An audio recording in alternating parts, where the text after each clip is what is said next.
There we go. Now we're starting the video. Hopefully in this video, I actually fold the diapers the entire time and don't stop and do this all the time. So I was watching my videos and it looked like I kept stopping. Yeah. You like that, Sophie the giraffe? Yeah. Here it is. It's fun. The giraffes are fun. I mean, toy ones anyway. So we're getting the money from the insurance for the van that is totaled. And that should happen on Friday, and then we can use the money to buy Daniel a new car, and then we'll still be owing people money for the van. And we'll pay back very slowly, and then possibly pay all of it when we get our tax return. Yeah, by the time we get our tax return, we won't have a tax return anymore because it'll be, allocated, just like our paychecks. You get a paycheck and you're like, oh, yeah, we already know where all that's going. Here's all the bills. It's gone now. Yeah. But if Daniel's lawsuit goes good, we should get enough to maybe buy a house? Or like a large down payment on a house? A large enough down payment to make it that we can afford the house. So, 500,000? Or, however much a house is worth. I was hoping to get like a 4-bedroom house. Because then we could get a foster kid or two. Because for our kids, the baby would be in our room, the 2 boys would be in one room, and Calliope would be in another room. So I guess we could have 3 foster kids, because the 4th bedroom could have 2 extra kids, and then Calliope's bedroom could have a kid. But we might wait to do fostering until the baby gets older, and then the 2 girls would be in that room. So it would just be 2 foster kids we could do. Unless we fostered a baby. And the baby would be in our room with the crib. But that would be not until Danica's like 3 years old or something. At least 2. We don't start pushing the kids out of the bedroom until they're at least 2 years old. And at 3 years old, they might still be in our room. And that's if we have the luxury to put them in their own room, which we haven't had that luxury since John was 3. And we had the 2-bedroom condo. Yeah, he was still 3 when we... Well, I think he had just turned 4 when we moved out. Yeah, he turned 4 in February, we moved out in like April. So mostly when he was 3, he got his own room.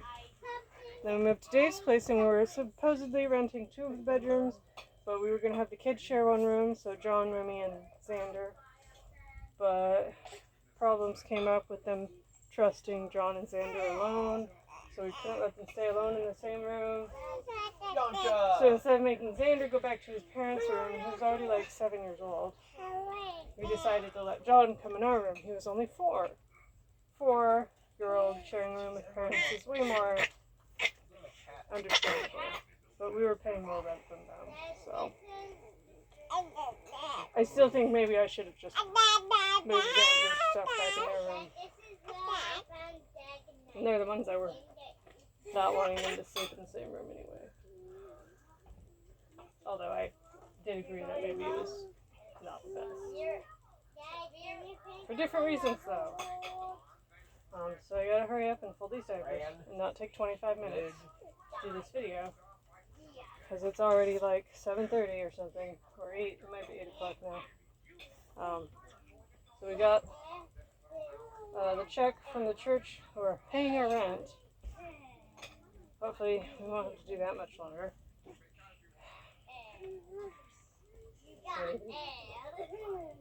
Yeah. And I've been driving Daniel to work and driving all around all day today, and I got a wisdom tooth removed. This one, that's my top left wisdom tooth, because it had a cavity, even though it didn't show up on the x-rays, because it can't even x-ray that far back in your mouth apparently, or not very well, or it didn't show up on the x-ray, I don't know. But he took it out, and I looked down like, yep, that's a cavity. it wasn't that bad of a cavity. It could have been fixed with like a filling and a cap probably, but at least I think. But it's a wisdom tooth, and it was impacted anyway, so why waste money and time fixing it when it should just be taken out? It's not like I have a lot of room in my mouth anyway. Yeah. Calliope and I and the baby got to be like in the car all day long, so Calliope's really cranky. The baby's fine. She's a baby. Her needs are simple. Something to chew on, something to drink, eat once in a while. After we picked up Daddy, we went to Wendy's and got some food. Baby got to eat some French fries and some Frosty. I ate most of the Frosty because I was worried about chewing.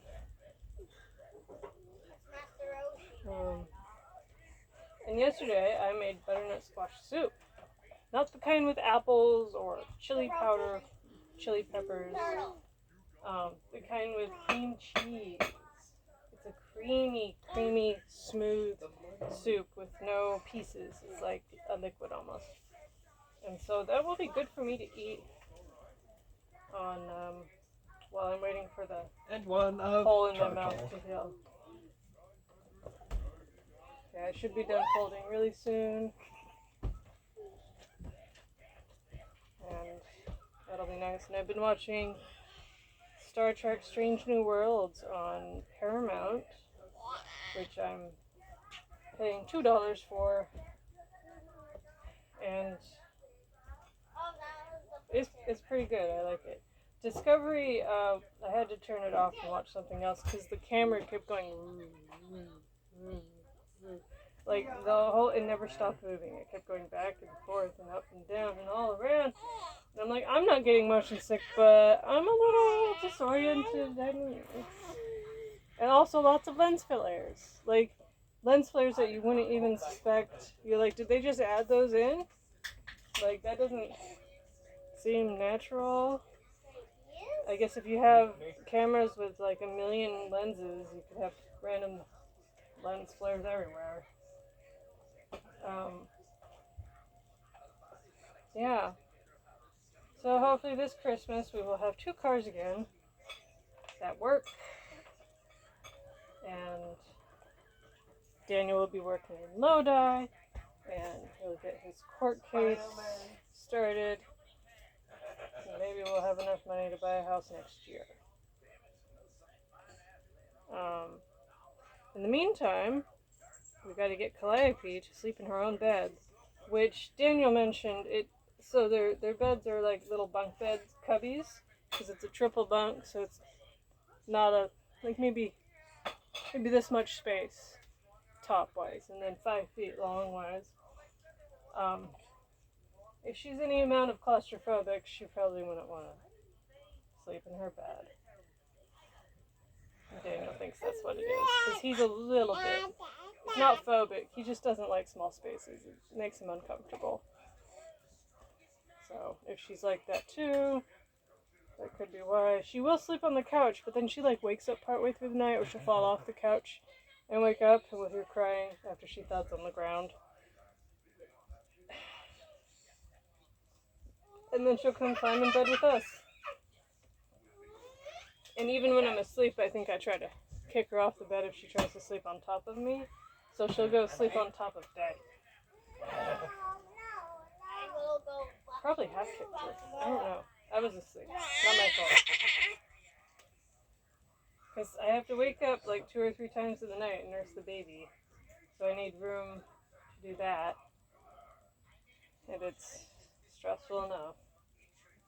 And we don't have a king-size bed anymore. It's queen. Not enough room for 5 children on the bed, you know. I know, I'm exaggerating. I don't actually have 5 children.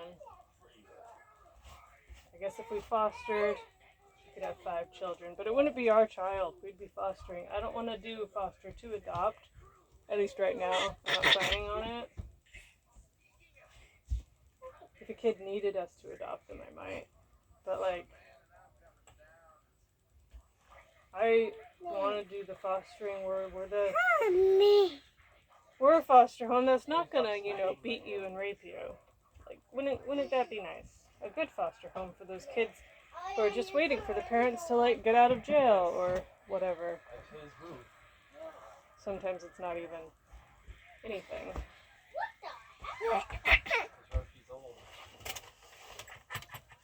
By that, I mean sometimes the foster parents the bio parents didn't do anything wrong.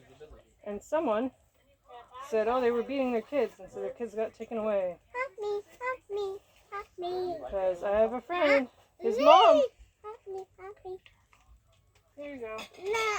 Well, I'm folding diapers right now, Calliope. I'm not refilling your water bottle for you right now. I know, it's the end of the world.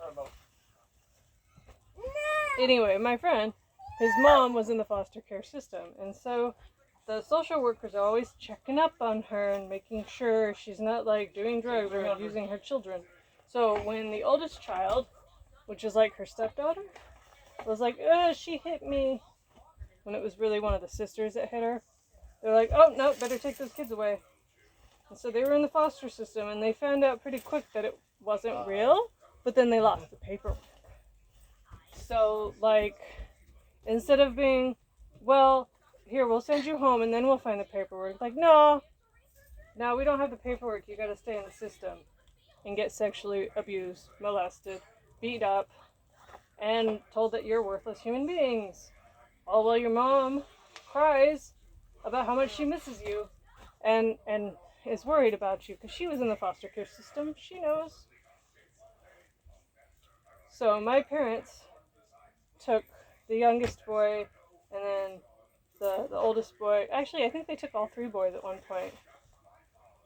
And we became foster siblings. I was married and out of the house by then, but I still call them my foster brothers.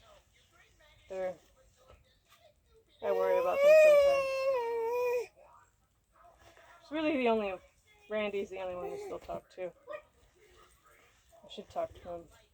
Ask him his mailing address so I can send him a Christmas card. I already sent out the Christmas cards. But I have some extras. Mostly extras for Daniel's family, which we'll meet in person and give to them because I ran out of stamps. And I don't want to spend money on stamps for people that we might, like, meet. No, don't eat the diaper. Eat the giraffe.